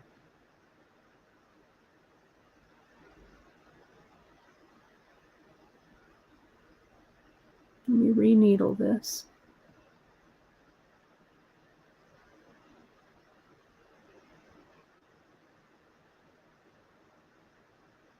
So this is where I would have put on that 8/0 that I already put on through that other beforehand, but I'm going to ignore it. And I'm just going to come down and put on these guys. I don't want to rip out one more row, or else we'll be on this live for like 2 hours. But you're picking up what I'm putting down, right? I put these on.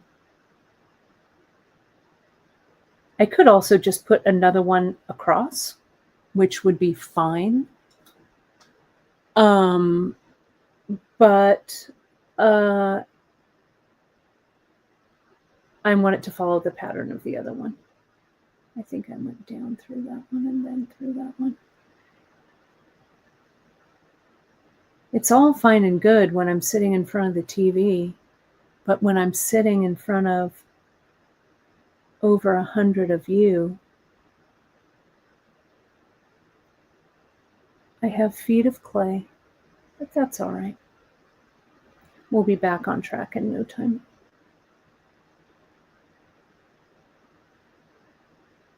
Come on, get on my needle.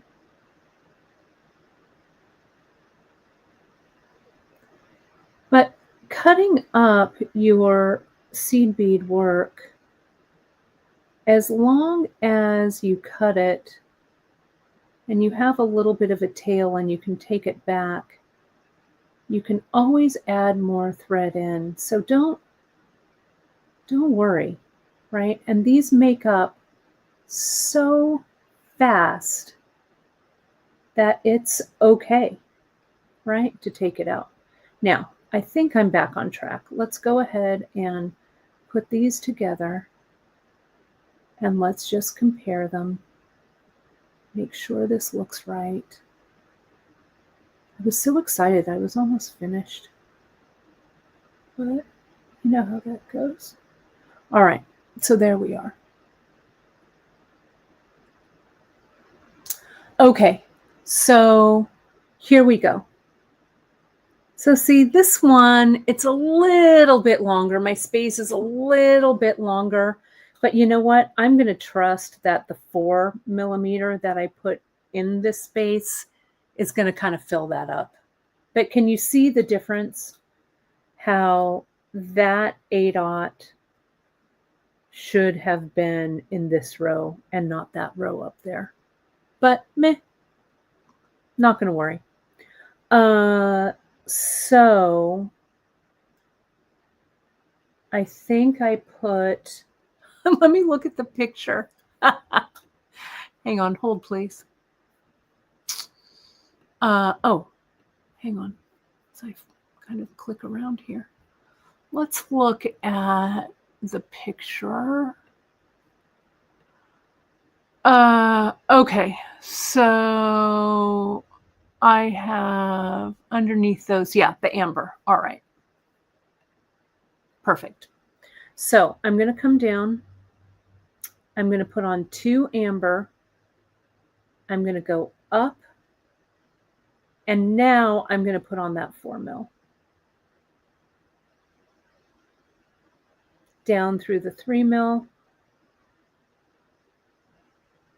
Put on the 2 amber. Go up through that 3 mil.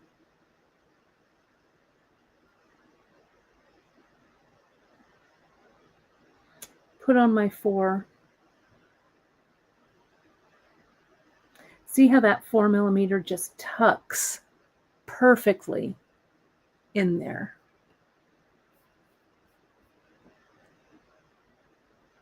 Put on your 2.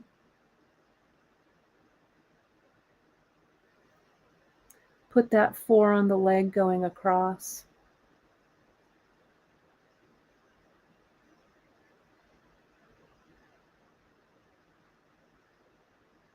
Put on my 2.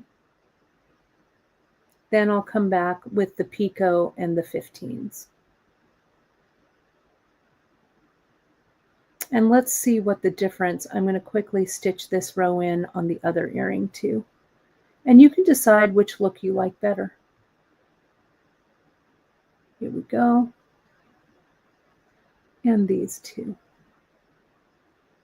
Okay, that's not too bad. I came back from that flub. Could have been worse. I've seen worse. Heck, I've done worse. On air.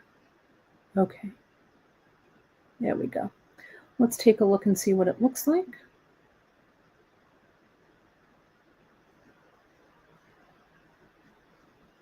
Okay, so here we go. Let's go ahead. I'm going to stitch the 4 mil into here, and we'll see if, it gives me a little less room, but let's see what happens. Let's see what it looks like. I need to put my needle on here. Okay, so remember how Danielle taught us how to add thread. This thread is the one that I cut. So I'm going to have to weave this in later. But this is too short of a piece of thread. Okay, so we're going to do the Danielle trick where she added thread there. Yeah, sorry, this is a long live, but you know, whatever. I got myself into it. I got to get myself out of it.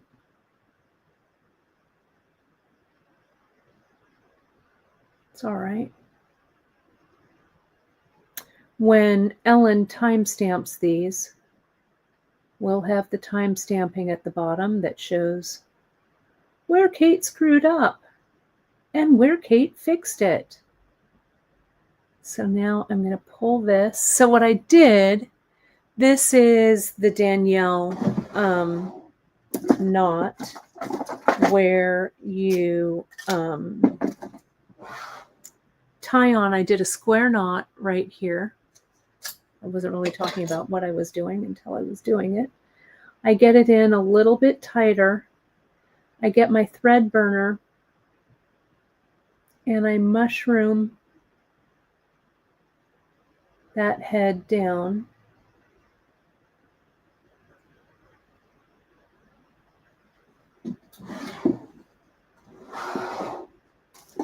Hang on.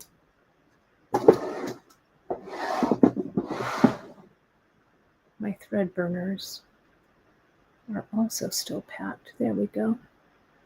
This one's working. You mushroom that head down. Tap and mushroom, tap and mushroom. So that when you pull it tight there, I'm going to cut this one off a little closer. This is Fireline, so it melts, right? Tap and mushroom. Tap and mushroom. So when I pull this tight, it's not going to pop through the knot. This one is nice and tight, so I need to tap and mushroom that one a little bit more. I think that mushroom will be a little bit big. So I'm going to cut the first mushroom I made off and mushroom it back down. There we go.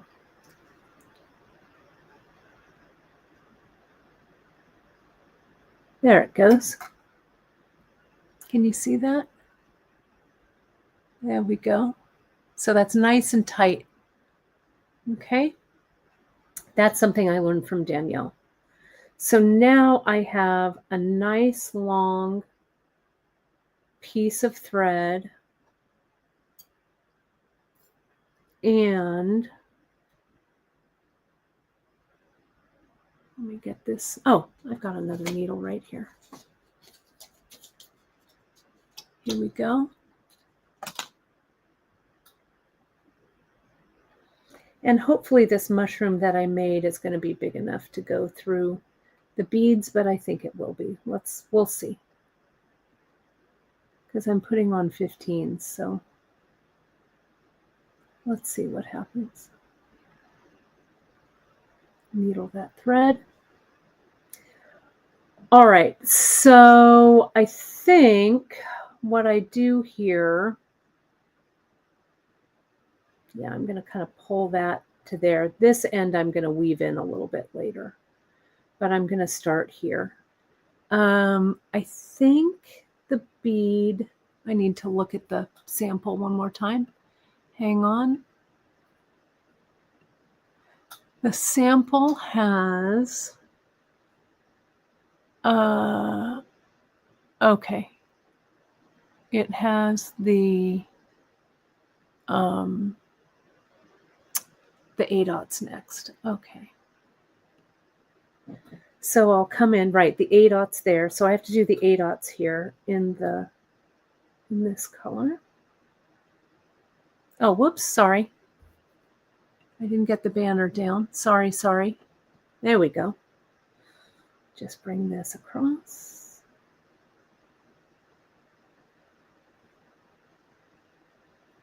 and the 4 and through. Oh yeah, that's going to look just fine. Oops, get your tools out of the way so things don't catch. And as I say, you can stock these earrings wherever.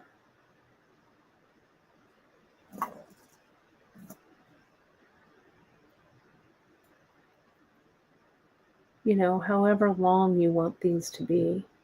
I just wanted that little pop of blue going across. So that's why I use those 15s. And these two.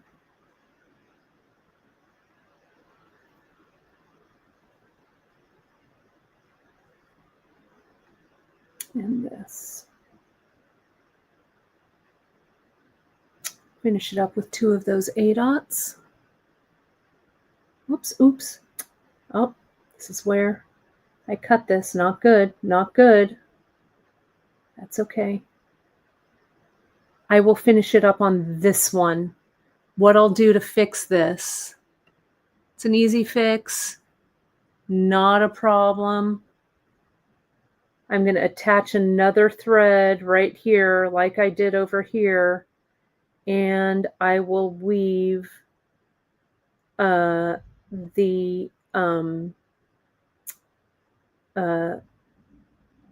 little bead that came off the bottom there.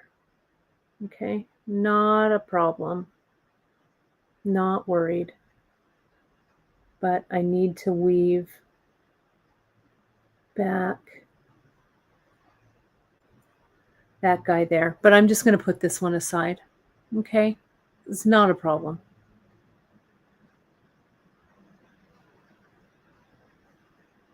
I don't want you to see me have to fix that one, but again, no big deal. I think it was this one that came off. I'll have to look and see.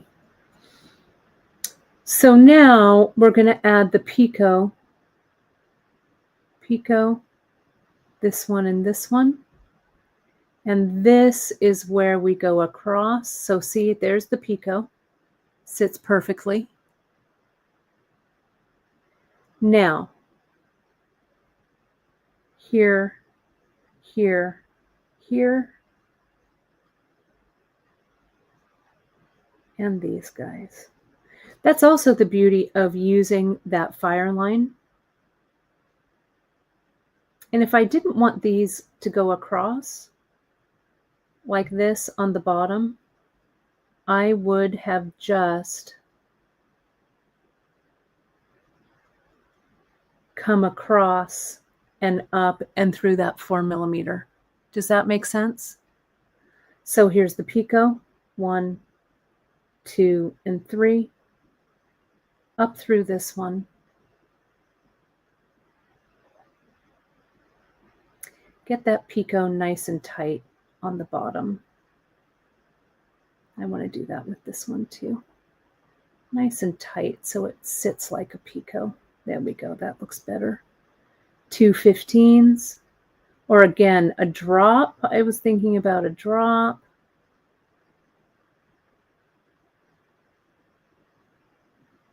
Down through that, picot,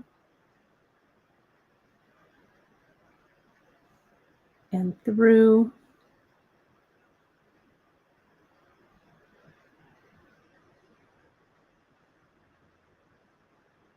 I need a 3 millimeter. There's one. And through.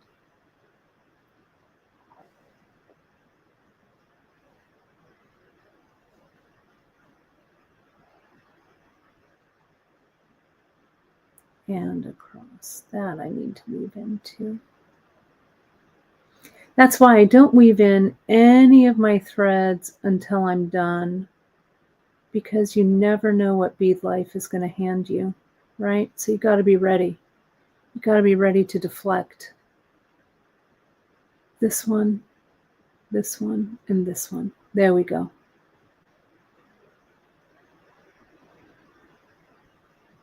And that, my friends, look at that. I love it. So this unfortunate little, I'm just going to get another piece of thread and start fixing that. So let me zoom out a little bit and let's talk about the top portion of this.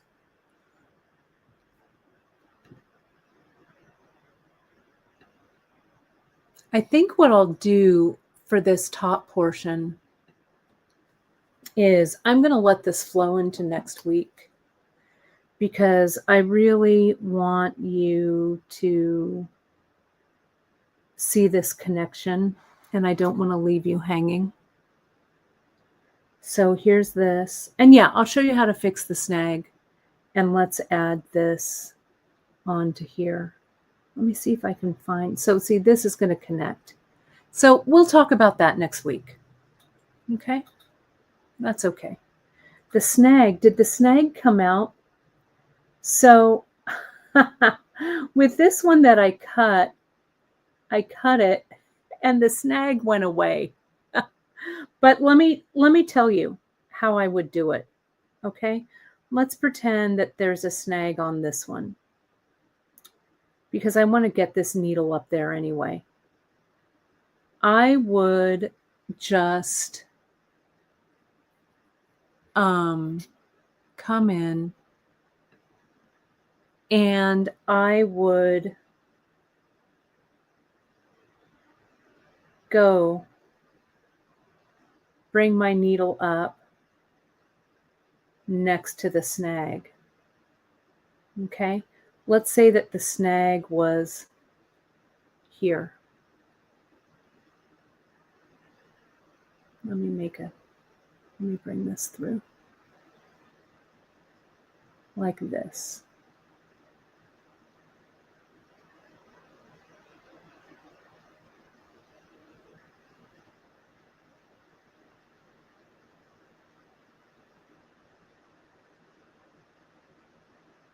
Okay.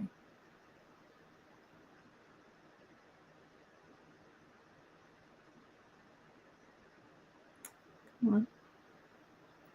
So here's my little thread snag right there. Can you see it? I'll show you. Hang on. Let me get there. So here's the little thread snag, that loop. It's hard to see. I would come with the needle that I am stitching with. I would grab that snag. Let me hold it so it's tight on the back.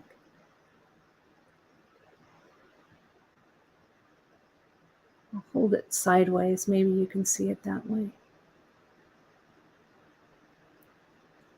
I'd grab that snag. Can you see that way? There we go. I would go through it to make sure that I caught it. And I would keep going through my beads. And since I caught that snag, I'd bring that snag along for the ride. Does that make sense? Let me see if I can get it through here. And you can see me pull that through. And I just keep weaving. That snag would be caught on my thread. Sorry about that. It'd be caught on my thread. And see how that snag, when I pull on my thread, it just pulls all the way through. Sorry, I keep going out of frame. But now I'm pulling the snag and my thread through. And your snag shouldn't be see, it's kind of down there. It kind of is tightened around. And you just kind of keep getting in there and stitching it down. Does that make sense? Right? And then once that snag is kind of caught, it's kind of in front of that bead, but it's not the end of the world right there. I'm going to go in a little bit tighter so you can see this. But try it out when you are stitching, right? I caught that snag over here. I kind of wrapped my thread around it so it was caught on this thread, and I kept weaving it along with me. Now that it's woven in, I can weave it up here to the top. I hope that makes sense, right? That's it.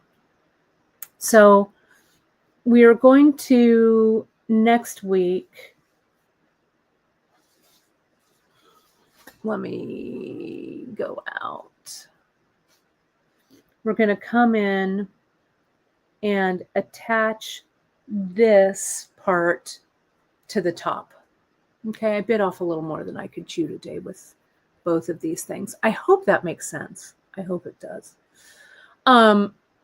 Gosh, I've been on here 2 hours. Sorry. But it was fun. I think that this Danielle project, I urge you to give it a try. And don't be afraid of, adding different beads.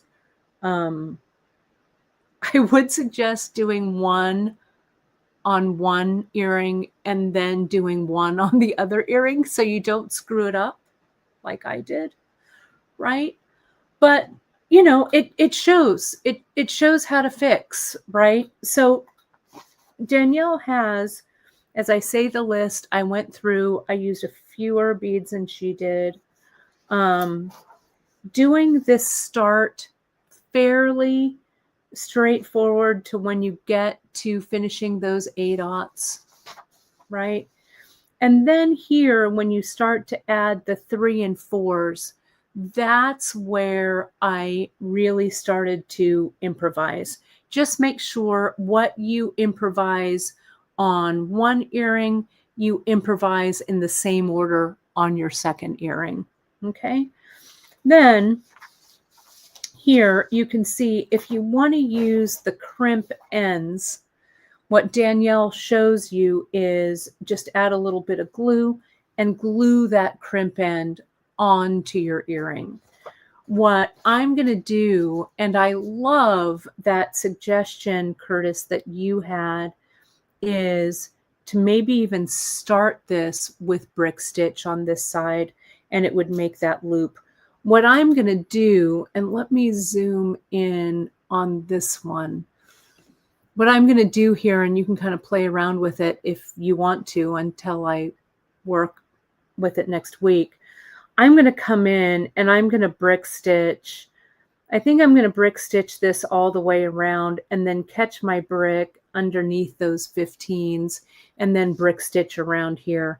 Then for a second row, I might do a little bit of picot there to bring in with the 15s to bring this 15 up into this. So we'll see. But again, don't be afraid to experiment. If I can do it on live and I can screw up on live and fix it, don't worry, right? These are such small, fast earrings that playing around with a few different iterations will be fine.